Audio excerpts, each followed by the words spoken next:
Hello students, आज हम आपके लिए लेकर आए हैं क्लास 12 इंग्लिश ग्रामर का एक बहुत ही इंपॉर्टेंट टॉपिक्स जो कि है होमोफोन्स। और होमोफोन्स प्रतिवर्ष आपके बोर्ड एग्जाम में पूछा जाता है, तो ये वर्ष 2025 के लिए भी बहुत ही ज़्यादा इंपॉर्टेंट साबित होने वाला है। तो चलिए आज के इस वीडियो में हम जितने भी इंपॉर्टेंट होमोफोन्स हैं उन सभी को आज देखने वाले हैं। और मैं गारंटी कहता हूँ कि यदि मैं आज आपको इस वीडियो में जितने भी होमोफोन्स बता रहा हूँ, अगर आप केवल इन होमोफोन्स को ही कंप्लीट कर लेते हैं तो आपका होमोफोन्स से संबंधित कोई भी क्वेश्चन नहीं छूटने वाला है। तो चलिए बिना देर के आज के इस वीडियो को स्टार्ट करते हैं। तो सबसे पहले हम आपको बता देते हैं होमोफोन्स होता क्या है। यानी ऐसे वर्ड जिनकी साउंड क्या होती है, एक समान होती है लेकिन उनका अर्थ अलग अलग होता है, उसी को हम बोलते हैं होमोफोन्स। इनको कन्फ्यूज वर्ड भी कहा जाता है। तो चलिए पहला है हमारे पास एक्सेस। एक एक्सेस की स्पेलिंग होती है ACCESS, एक्सेस रास्ता। और दूसरा एक्सेस है अधिकता, इसकी स्पेलिंग है EXCESS। तो एक एक्सेस का मतलब रास्ता और दूसरे का एक्सेस। अब इनमें हमें ये दिए होंगे, आपको आपके एग्ज़ाम में ये इस प्रकार से वर्ड दिए होंगे और हम आपको अपने सेंटेंस में इनको प्रयोग करना होगा। तो चलिए प्रयोग करते हैं, हम इनको सेंटेंस बनाते हैं। This door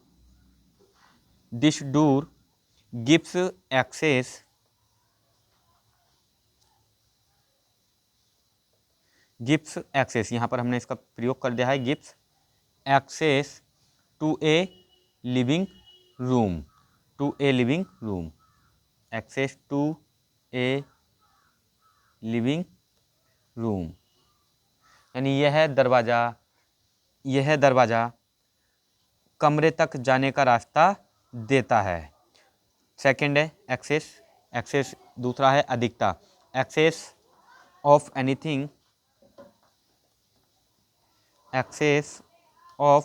anything is not good, यानी किसी भी चीज़ की अधिकता अच्छी नहीं होती। दूसरा है, तो पहला हमने जो एक्सेस और एक्सेस था उसको कंप्लीट कर लिया। अब देखते हैं हमारा नेक्स्ट होमोफोन्स को, अफेक्ट और इफेक्ट। एक अफेक्ट होता है प्रभाव डालना, एक इफेक्ट होता है प्रभाव। ये हमारा वर्ब है, ये वाला जो अफेक्ट है ये वर्ब होता है और ये प्रभाव इफेक्ट नाउन होता है। तो इसका प्रयोग करेंगे। बैड हैबिट्स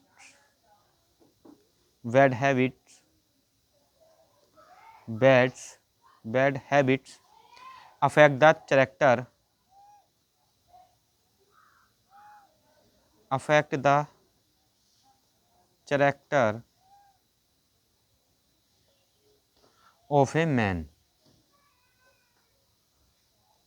यानी जो बुरी आदतें होती हैं वो किसी भी व्यक्ति के चरित्र पर प्रभाव डालती हैं। सेकंड, इफेक्ट का मतलब प्रभाव। अब इसको, ये नाउन है तो इसको नाउन के तौर पर ही हम प्रयोग करेंगे। द इफेक्ट, इसे स्मॉल बना लेंगे आप, ये मुझसे कैपिटल बन गया है। The effect of the preachings of the saint preaching of the saint changed my life,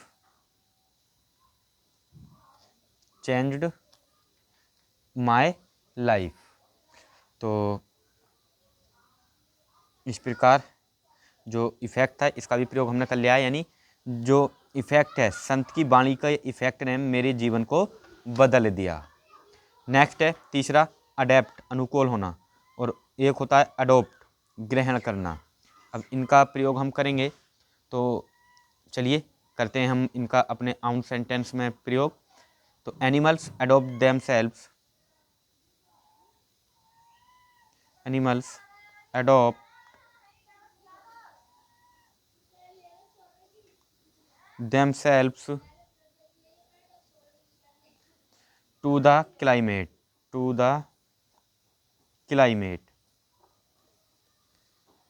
animals adopt themselves to the climate। यानी जो एनिमल्स होते हैं वो वातावरण के अनुकूल होते हैं।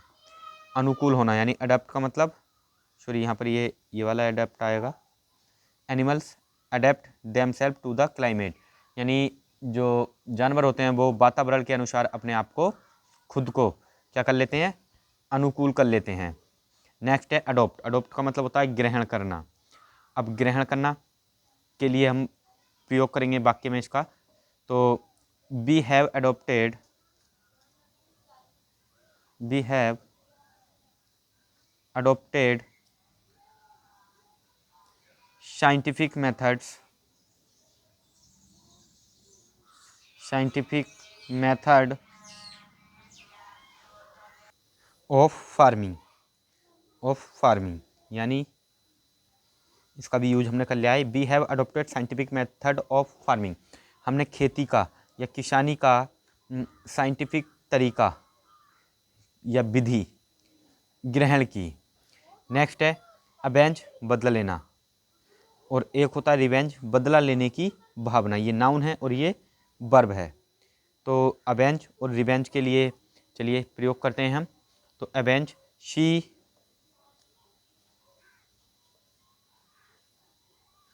She promised to avenge her, she promised to avenge, यहाँ पर अवेंज में ई आएगा, अवेंज हर फादर्स डेथ, यानी शी प्रोमिस्ड, उसने वादा किया या फिर संकल्प लिया, टू अवेंज, बदला लेने का, हर फादर्स डेथ, अपने पिता की मृत्यु का। नेक्स्ट है रिवेंज, बदला लेने की भावना। इसके लिए प्रयोग करते हैं sentence, he sure, he sure to, he sure to take his revenge, his revenge on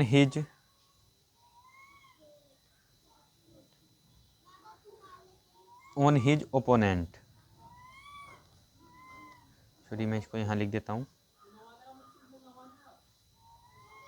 opponent, यानी उस ही श्योर, उसने कसम खाई, टू टेक हिज रिवेंज, अपना बदला लेने की, ऑन हिज ओपोनेंट, अपने विरोधी से। नेक्स्ट अगला है हमारा पांचवा, ब्रेक। ब्रेक का मतलब होता है टूटना। नेक्स्ट है ब्रेक, टूटना, और ब्रेक रोकना, रोक, रोकना या रोक। अब ब्रेक टूटना, यानी we should not, we should not break the rules of road, यानी हमें जो रोड होता है, सड़क होता है, उसके नियमों को नहीं तोड़ना चाहिए। नेक्स्ट है ब्रेक, रोकना, आई ब्रेक माई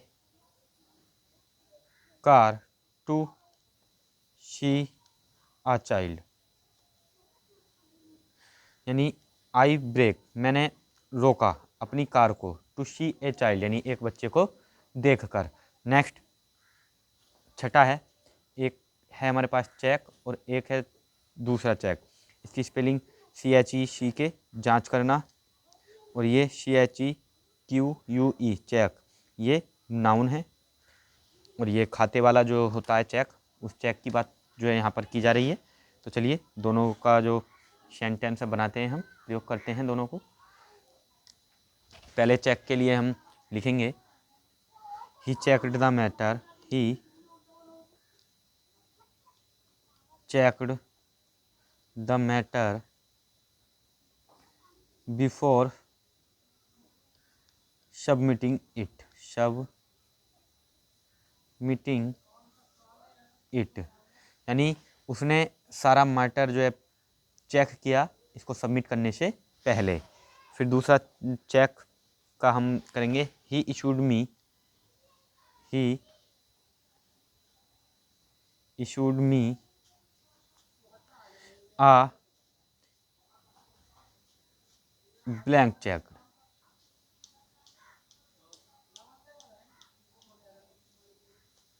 यानी उसने मुझे एक ब्लैंक चेक सौंपा या दिया। तो चलिए जो छठा था चेक चेक, ये हमने कंप्लीट कर लिया है। अब हम बढ़ते हैं हमारे नेक्स्ट होमोफोन्स की तरफ। और ये जो सभी होमोफोन्स हैं जो मैं आपको करा रहा हूँ, ये मैंने आपके प्रीवियस ईयर के क्वेश्चन पेपर में से ही इन सभी को उठाया है।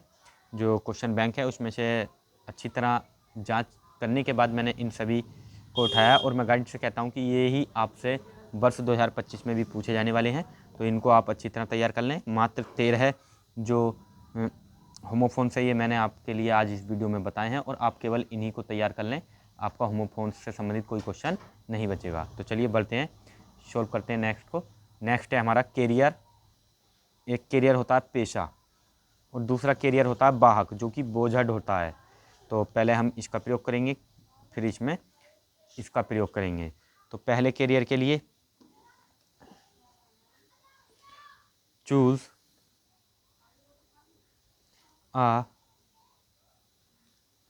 Right way for career. अब कैरियर वाहक या बोझा ढोने वाला। In old days, in old days यानी पुराने दिनों में, पिजेंट्स कबूतरों को वर यूज्ड प्रयोग किया जाता था as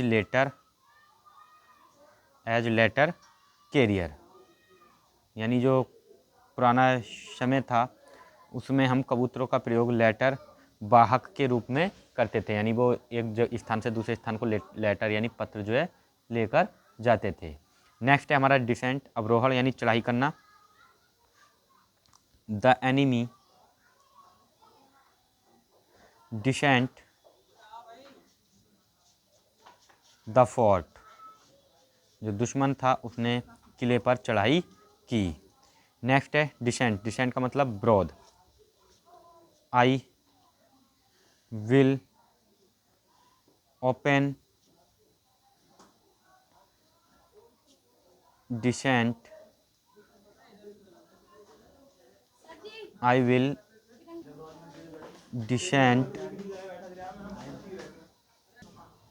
I will open dissent for this rule, यानी मैं इसका इस नियम का खुला विरोध करूँगा।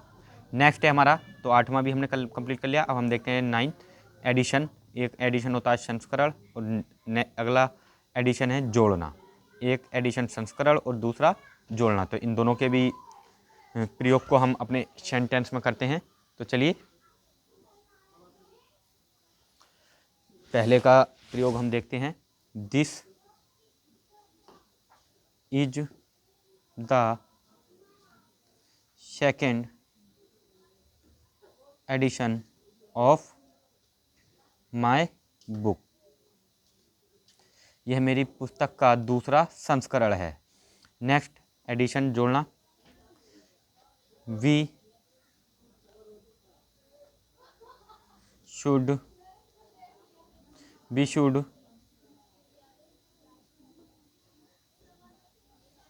एडिशन ऑफ दिस क्वेश्चन, यानी हमें इस क्वेश्चन का जोड़ करना चाहिए। तो इस प्रकार जो इनका प्रयोग था ये भी हमने कर लिया। अब हम बढ़ते हैं हम नेक्स्ट क्वेश्चन नंबर 10 की ओर, जो कि है हुमैन। हुमैन मतलब मानव, और हुमैन मतलब दयालु। तो honesty is a human, honesty is a human emotion, जो ईमानदारी है वो मानवीय इमोशन है। इमोशन का मतलब होता है भावना। नेक्स्ट हुमैन, हुमैन का मतलब होता है दयालु। इसका प्रयोग करेंगे be should human to the animals, यानी हमें जानवरों के प्रति दयालु होना चाहिए। तो इस प्रकार जो 10वां था ये भी हमने कंप्लीट कर लिया। अब हम देखते हैं 11वें को, इमिनेंट। इमिनेंट का मतलब होता है प्रसिद्ध। तो Amitabh is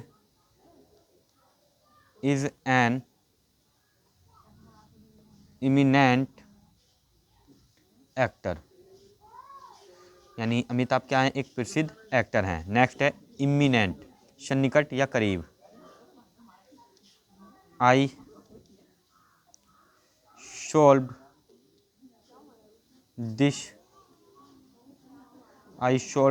question to imminent its answer, यानी इसका अर्थ हो जाएगा आई सॉल्व दिस क्वेश्चन, मैंने इस क्वेश्चन को, इस प्रश्न के, इसके हल के यानी उत्तर के सन्निकट या करीब तक हल किया। नेक्स्ट हमारा 12वां है ओवर। ओवर मतलब होता है नाव का चप्पू, और नेक्स्ट एक ओवर होता है कच्ची धातु या अयस्क। तो इसको भी हम अपने सेंटेंस में प्रयोग करते हैं। तो नाव के चप्पू यानी की बात चल रही है, तो यहाँ पर बनाएंगे that what have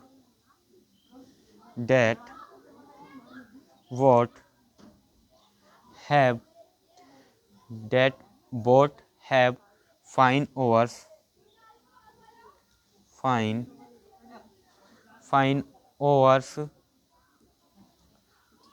with light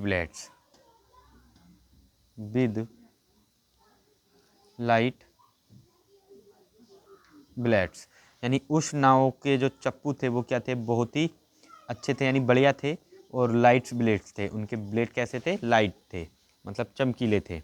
next है और मतलब कच्ची धातु या अयस्क। लिखेंगे हेमेटाइड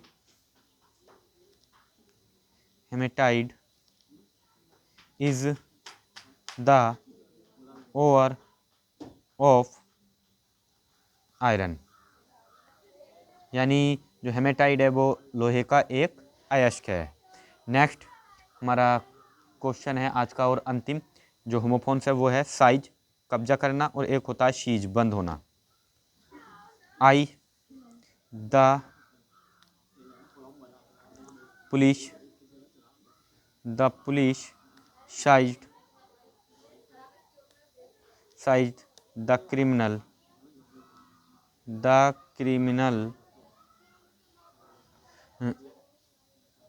मनी, यानी जो पुलिस थी उसने कब्जा कर लिया क्रिमिनल के धन पर।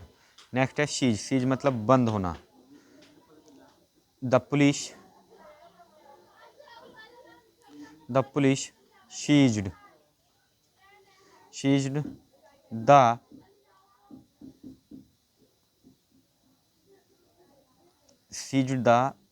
क्रिमिनल शॉप, तो जो पुलिस थी उसने बंद कर दिया किसको, क्रिमिनल की, कैदी की दुकान को। तो इस प्रकार जो हमारा ये क्वेश्चन था और जो आज का ये वीडियो था ये यहाँ पर कंप्लीट होता है। मुझे उम्मीद है कि आपको अच्छी तरह समझ में आ चुका होगा, और यदि आपने ये वीडियो शुरू से लेकर अंत तक देखा है तो मैं गारंटी से कहता हूँ कि अब आपका जो होमोफोन्स है उससे संबंधित कोई भी क्वेश्चन आपके बोर्ड एग्जाम में नहीं छूटने वाला है। और यदि वीडियो अच्छा लगा हो तो प्लीज़ ज़्यादा से ज़्यादा लाइक, शेयर और सब्सक्राइब करना ना भूलें। Thanks for watching.